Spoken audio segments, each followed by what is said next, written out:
김경태 교수는 이 뇌신경과학 분야에 있어서 사실 세계 최고 수준의 과학자이십니다.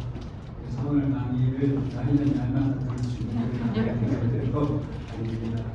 짧은 시간 동안 이 뇌의 신비로움을 말씀해 주셨는데, 그 시냅스가 우리 뇌의 천조 개, 그러니까 신경망이 천조 개가 있다고 말씀을 해주셨는데, 여러분 요새 최근에 드론을 가지고 밤하늘에 드론 쇼를 많이 하잖아요. 그래서 그 개수를 제가 찾아봤더니 적게는 몇백 개에서 많게는 한 1000개, 1500개 정도 띄워서 뭐를 형상도 만들었다가 이렇게 한다고 합니다.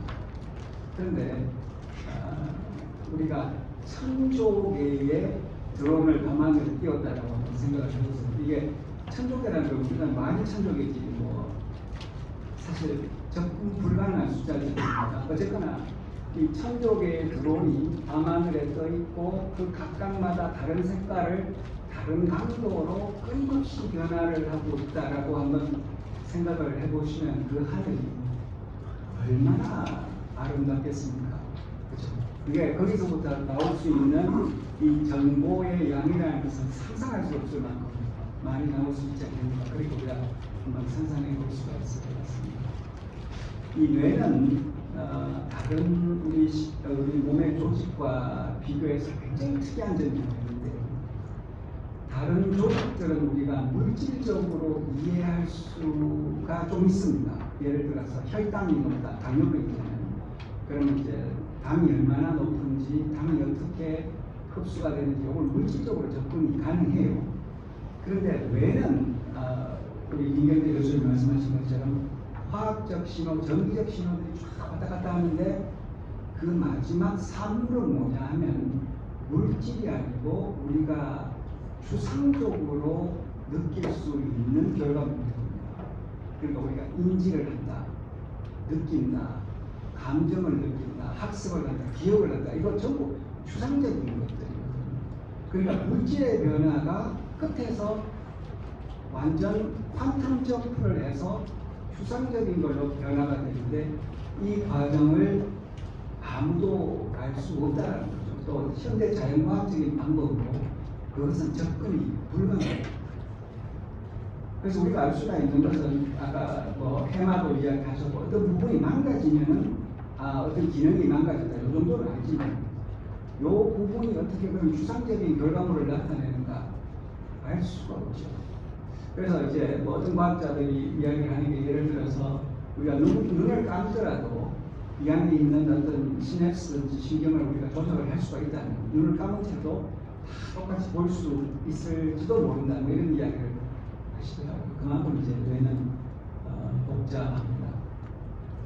또 이 AI도 저는 전혀 AI가 뭔지를 모르고 쓰는 건 이제 챗GPT 정도밖에 쓰지 못합니다. 분명히 AI를 사용을 해보면 이게 놀랍다.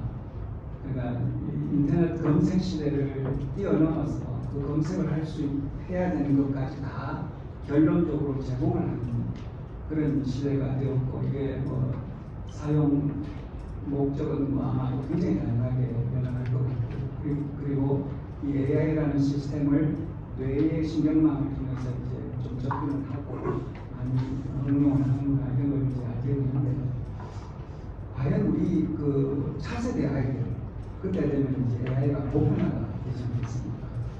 그럼 그 아이들은 이제 태어나자마자 AI를 접할 텐데, 요새 어린 아이들 보면 왜 전부 막 패드, 막 2살짜리들이 패드 이런 거 돌리고 막 이거 하고 너무 자연스럽게 하잖아요. 그런 것처럼 그런 아이들이 AI를 태어날 때부터 옆에 두고 자라면은 그게 어떨까, 저는 좀 한번 걱정도 되고요.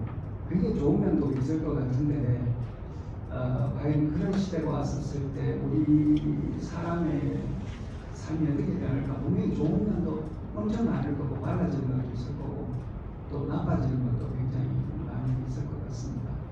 그래서 우리가 이제 한번 좋아지는 거는 좋아지는 대로 또 추구를 하면 되는데, 나빠지는 면이 뭘까, 이런 것도 한번 생각을 해보면서 우리가 다가오는 시대를 좀 준비를 해보는 봐야 되지 않겠는가. 정확한 제가 뭐 어떤 안을 제시할 수 있는 수준은 절대로 아니지만 그런 면도 있지 않겠는가 그렇게 생각을 합니다. 예, 이상입니다.